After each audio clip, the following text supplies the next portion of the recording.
Press conference का आशय ये है कि 6 दिसंबर को सुबह 6 बजे भीमांजलि का जो प्रोग्राम होने वाला है ये उसका 10वां साल है और ये 10वां साल हमारे लिए बहुत महत्वपूर्ण है। हर एक साल में करीब 4 या 5 विश्व स्तरीय कलाकार बाबा साहब के महापरिनिर्वाण दिन के दिन अपनी श्रद्धांजलि अर्पित करते हैं अपने संगीत द्वारा। डॉक्टर हर्षदीप साहब कामले की ये संकल्पना थी कि चूंकि डॉक्टर बाबा साहब अम्बेडकर वायलिन के शौकीन थे तो इसलिए उनके महापरिनिर्वाण का जो दिन है उस दिन सुबह उनको सिर्फ परकशन यानी सिर्फ म्यूजिक के द्वारा श्रद्धांजलि अर्पित की जाए। इसलिए हर साल सुबह 6 बजे सारे तमाम मुंबई के उनके कार्यकर्ता, IAS officers, IPS officers, authorities, government authorities, मंत्रालय से लोग, अलग अलग एसोसिएशंस के लोग, अलग अलग कमिटीज़ के लोग, अलग अलग कलाकार, ये सारे के सारे एक जगह जमा होते हैं और डॉक्टर बाबा साहब अम्बेडकर को अपनी श्रद्धांजलि अर्पित करते हैं। सुबह 6 बजे से लेकर 8:30 बजे तक का इस प्रोग्राम में सिर्फ संगीत में अभिनंदन होता है, अभिवादन होता है और उसके बाद वो प्रोग्राम खत्म होने के बाद सारे लोग एक रैली बनाकर चैत्य भूमि जाते हैं। ये हमारा हर साल का प्रोग्राम है, हर साल का कार्यक्रम है। इस साल की विशेषता ये है कि 10वां साल होने के साथ ही साथ इस साल के जो कलाकार है वो और भी अद्वितीय है। इसमें उस्ताद शुजात हुसैन खान हैं जिनको सोशल मीडिया पे अगर आप टाइप करोगे तो उनके कई सारी शायरी, कई सारी गज़लें और कई सारा सितार का उनका कार्यक्रम आपको दिखाई देगा। फिर उनके बाद पंडित राजेंद्र प्रसन्ना है जो कि बांसुरी पर है। उसके अलावा पंडित श्रीधर पार्थसारथी है जो मृदंगम बजाने वाले हैं और फिर पंडित अतुल कुमार उपाध्याय हैं जो वायलिन पे हैं और फिर पंडित मुकेश यादव है जो तबला पे है। ये सारे के सारे अद्वितीय कलाकार जो है वो बाबा साहब को श्रद्धांजलि देंगे और उसमें सबसे महत्वपूर्ण बात यह है कि पंडित मुकेश यादव जी ये 10 सालों से इस कार्यक्रम के साथ जुड़े हुए हैं। डॉक्टर विजय कदम 10 सालों से इस कार्यक्रम में जुड़े हुए हैं और डॉक्टर बाबा साहब अम्बेडकर विचार समिति ये इस कार्यक्रम को निभाती है। उसके अलावा ताल विहार इसको प्रस्तुत करता है और एक प्रोग्राम इतना ज़बरदस्त है कि दुनिया के कोने कोने में इसका डायरेक्ट प्रक्षेपण होता है। हम इस बार लाइव स्ट्रीम करने जा रहे हैं जय भीम म्यूजिक चैनल पर, साथ ही साथ भीमांजलि के जो सोशल मीडिया हैंडल्स है फेसबुक, ट्विटर, इंस्टाग्राम सब पे हम लाइव जाने वाले हैं। और जय भीम म्यूजिक ये जो चैनल है आप पीछे लोगो देख रहे हो जय भीम म्यूजिक का, उस जय भीम म्यूजिक चैनल के सारे हैंडल्स पे ये लाइव जाएगा। तो जो लोग इसमें नहीं आ सके सुबह वो अपने घरों में रहकर भी इस कार्यक्रम का आनंद ले सकते हैं।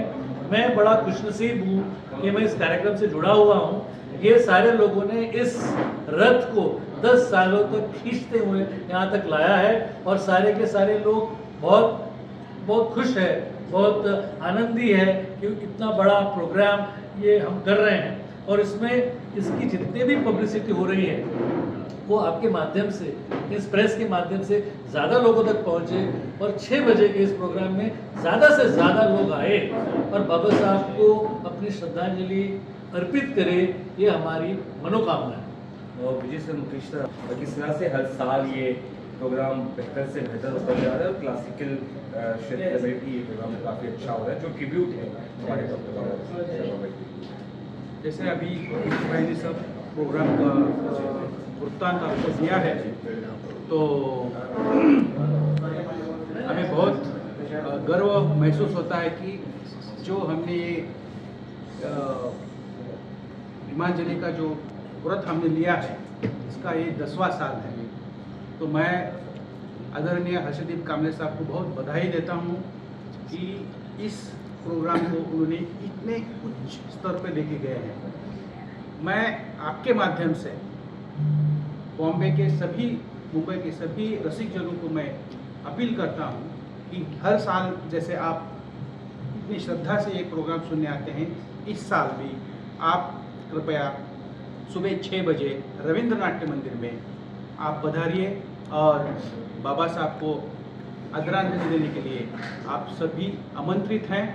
जैसे कहा कि इस साल उस्ताद शुजात भाई, उसके बाद पंडित अतुल कुमार उपाध्याय, उसके बाद प्रसन्ना जी, राजेंद्र प्रसन्ना जी और मेरे मित्र श्रीधर प्रसाद जी और मैं एक सब अच्छा एक जैसे गुलदस्ता होता है ना, उस तरह से ये प्रोग्राम का हमने एक नियोजन किया है। उसमें आपको सितार, वायलिन, बांसुरी और तबला और मृदंगम इसका एक मिश्रण आपको दिखाई देगा। इस साल का और एक विशेष बात ऐसी है कि हमने इस 10वें साल के लिए, बाबा साहब को वायलिन बहुत पसंद था, खुद वायलिन भी बजाते थे और शास्त्रीय संगीत की ये जो सोच हमको किससे मिले तो बाबा साहब से ही मिली, लेकिन हर्षदीप साहब ने उसको बढ़ाया, उठाया है। क्योंकि बाबा साहब जब भी दुखी होते थे, जब भी नर्वस होते थे, तो उनको अलग कुछ करना नहीं पड़ता था, वो सिर्फ म्यूजिक सुनते थे। वो खुद कहते थे कि वो साठे को बुलाओ, सिर्फ एक वायलिन का पीस मेरे सामने बजाओ। लेकिन इस महान व्यक्ति की तारीफ इसलिए मैं कर रहा हूँ कि देखो, दुख या नर्वस के अलग कुछ चीज़ें कर सकते हैं लोग, लेकिन म्यूज़िक एक ऐसी चीज़ है कि वो आपके मन को चेंज करती है और दूसरे लोगों को जुड़ाने में बहुत सहयोग करती है। तो ये धागा पकड़ के समाज में कि जो भी जाति पंथ जो भी विरोधाभास है, उसको इस म्यूज़िक के माध्यम से हम इकट्ठा करना चाहते हैं। और बाबा साहब के विचार, बौद्ध धर्म का जो विचार है, इस भीमांजलि के द्वारा हम सभी लोगों के सामने लाना चाहते हैं। तो मेरी सबको दरख्वास्त है, रिक्वेस्ट है कि आप सभी पधारिए रविंद्र नाट्य मंदिर में 6 दिसंबर सुबह 6 बजे। धन्यवाद सर। आप जैसे कि हमारे मित्र गिरीश जी ने बहुत ही अच्छी तरीके से समझाया है, और पंडित मुकेश यादव जी जो कि वर्ल्ड रिन्यूड तबला आर्टिस्ट है, उनके माध्यम से ये हम जो भीमांजलि प्रोग्राम करते हैं, तो भीमांजलि इसका अर्थ ही होता है कि जय भीम ही हमारा स्लोगन है। बाबा साहब को अभिवादन करना है तो जय भीम बोलते हैं, और अंजलि मतलब पुष्प, तो ये भीमांजलि मतलब भीमा को हम जो ये पुष्प अर्पित करते हैं, इसलिए इसका नाम भीमांजलि रखा गया है। तो ये पुष्प अर्पित करते समय जैसे कि बहुत अच्छे ढंग से पंडित जी ने बोला कि हम उनको गुलदस्ता देते हैं म्यूजिक, पर ये गुलदस्ता अर्पित करने के लिए अलग अलग जो इंस्ट्रूमेंटल गुलदस्ता है, ये जो म्यूजिक है जिसमें सुर, ताल और लय है, इसमें शब्द नहीं है। शब्द आते ही शायद जातिवाद, रंगभेद और कुछ भेद चालू हो जाते हैं, कुछ लोग करते हैं। बट जहाँ खाली संगीत होता है, प्योर म्यूजिक होता है, और वो भी हिंदुस्तानी भारतीय शास्त्रीय संगीत रहता है, तो उसमें जात भेद वर्ण का कोई स्थान नहीं है। यही कंसेप्ट लेके 2016 में जब बाबा साहब का 60वां परिनिर्वाण दिन था, तब से ये जो परंपरा पंडित हरिप्रसाद चौरसिया जी ने सुबह 6 बजे उद्धम शरणम गच्छामि उनके बांसुरी से जो स्वर आए, तब से ये परंपरा जो चालू है उसको अभी 10 साल होने को आए हैं। इस 10 साल में कम से कम 30 से 40 जो घराने हैं हिंदुस्तानी क्लासिकल म्यूजिक के, उन लोगों ने यहाँ पे आके बाबा साहब को शास्त्रीय संगीत के माध्यम से ये श्रद्धांजलि अर्पित की है। और ये प्रोग्राम सुबह 6 बजे होता है, ये उसकी खास बात है। और ऐसा जो सिलसिला चालू हुआ है, ये मुझे नहीं लगता कि पूरे भारतवर्ष में किसी महामानव को इस तरीके से श्रद्धांजलि अर्पित करते हैं। इसलिए पूरे दुनिया में इसकी चर्चा है कि इतने सवेरे लोग कैसे आते हैं। लोग बोलते थे कि बाबा साहब रात भर जागते थे क्योंकि उनका जो समाज है वो सोया हुआ था। बाबा साहब अभी सोए हुए हैं उस हिसाब से, बट अभी उनका समाज जाग गया है। वो बाबा साहब के लिए सुबह 6 बजे अच्छे वस्त्र परिधान, पांढरे शुभ्र या वाइट कपड़े परिधान करके वहाँ पे आते हैं। सुबह 6 बजे सफ़ेद वस्त्र पहन के आते हैं और 6 बजे वहाँ पे प्रोग्राम चालू हो जाता है। 2.5 घंटे का ये प्रोग्राम रहता है, और इस प्रोग्राम में सभी जात धर्म वर्ण के लोग आते हैं, सब प्रोफेशनल्स आते हैं, डॉक्टर वकील इंजीनियर्स आते हैं। मंत्रालय का आधा स्टाफ वहाँ पे रहता है, पूरे bureaucrats, IAS officer, IPS officer, IFS officer, IRS officer, Indian postal service, Indian railway services, फिर समाज के जो अलग अलग विचारों के लोग हैं वो आते हैं, अलग अलग NGOs के लोग आते हैं, सोशल एक्टिविस्ट आते हैं, बहुत सारे पत्रकार जो संपादक लेवल के जो पत्रकार हैं जैसे लोग वो वहाँ पे आते हैं। और वो ये जो प्रोग्राम है पूरे समाज में इसका एक अच्छा मैसेज जाता है। तो मैं आपसे वापस आपको धन्यवाद देना चाहता हूँ। हर साल की तरह इस प्रोग्राम को आप सुबह 6 बजे वहाँ पे लाइव कवर करते हैं, तो ये साल भी करिए और ज़्यादा से ज़्यादा लोगों को बताइए, क्योंकि ये जो पत्रिका बनी हुई है इसका ये पत्रिका से ही पता चल जाता है कि ये प्रोग्राम का जो लेवल है वो क्या है। इतने अच्छे एक IIT IIM किए हुए बंदे ने इसको डिज़ाइन किया हुआ है और ये पत्रिका को हम VVIP लोगों को देके हम इनवाइट करते हैं। उसी तरह आपने देखा होगा कि ऐसे जो स्पेशल पैम्पलेट्स है वो देते हैं, कुछ स्टिकर्स है वो हम लोग देते हैं, और जो हमारे राष्ट्र निर्माता डॉक्टर बाबा साहब अम्बेडकर विचार महोत्सव समिति और ताल विहार संगीत संस्था, इनके जो वॉलंटियर जुड़े हुए हैं ये लोगों को पास जाके उनको ये प्रोग्राम के बारे में बताते हैं और उनको आने में मदद करते हैं। तो ये मिला जुला कर सब लोगों का एक बहुत बड़ा इसमें एक्टिविटी है। इस साल हम विविध राजकीय पक्ष जो लोग हैं पॉलिटिकल, अभी तक हमने ज़्यादातर लोगों को बुलाया नहीं था, बट ये बार हमने सभी एक किसी विशिष्ट पक्ष को नहीं पर जितने अच्छे लोग हैं वो भी आके बाबा साहब को इधर आदरांजलि अर्पित कर सकते हैं। तो इस प्रोग्राम से 10 साल है तो ये हमारे लिए एक अनोखा पर्व है, एक दशक हो गया है। तो ये दशक का जो प्रेजेंटेशन है, जैसे गिरीश जी ने बोला कि अलग अलग तरह के वहाँ पे कोलाज रखे जाएंगे जो 10 साल लोगों ने परफॉर्म किए हैं, उनके रील्स हम लोग समाज मीडिया के माध्यम से हम दिखाएंगे और वहाँ पे कोलाज किया जाएगा और आप सुबह सब लोग आके उसको कवर करिए, यही बोल के मैं आपको धन्यवाद देता हूँ। जैसे मीडिया मासेस में जाके अपना एक प्रचार करता है, मेरी भी ख्वाहिश थी कि म्यूज़िक सिर्फ ऐसे लेवल या ऐसे उच्च भ्रू लोगों के लिए नहीं है, तो म्यूज़िक क्लासिकल म्यूज़िक नीचे तक यानी मासेस में कैसा अपील हो जाए, अपील कैसे हो सकता है, कैसे उन लोगों को भी इस प्रभाव में ला सकते हैं।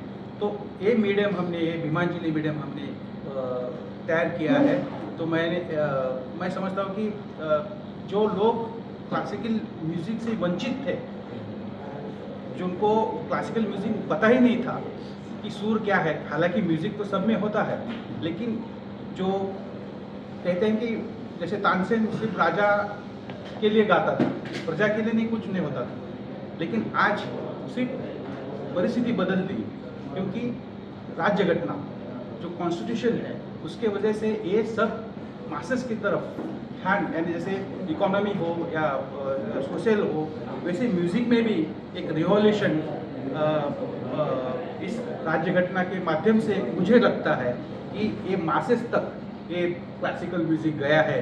इसलिए मेरी सोच जो थी कि क्लासिकल म्यूज़िक बाबा साहब को वंदन करे और वो भी सब मेस्ट हो। तो मैं सभी जो मेरे जो अंतर्राष्ट्रीय ख्याति की जो है इस 10 साल में आए हैं, उनका मैं बहुत बहुत आभारी हूँ।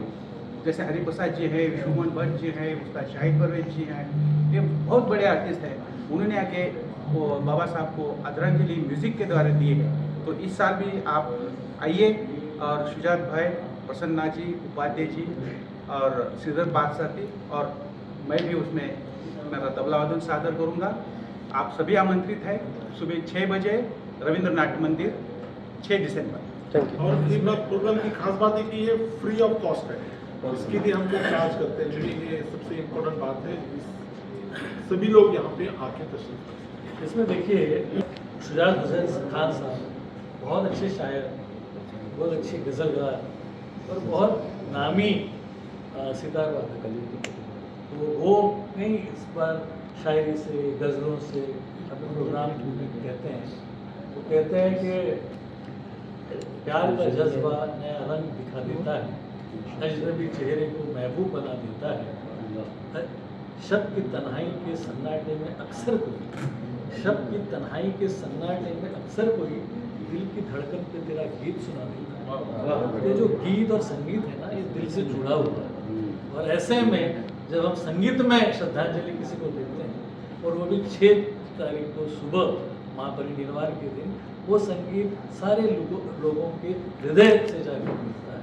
इसलिए ये दिन हमारे लिए बहुत महत्वपूर्ण है, और संगीत के माध्यम से हम न सिर्फ बाबा साहब को याद कर रहे हैं, बल्कि अपने समाज के सारे ही लोगों से जोड़ भी रहे हैं। Thank you.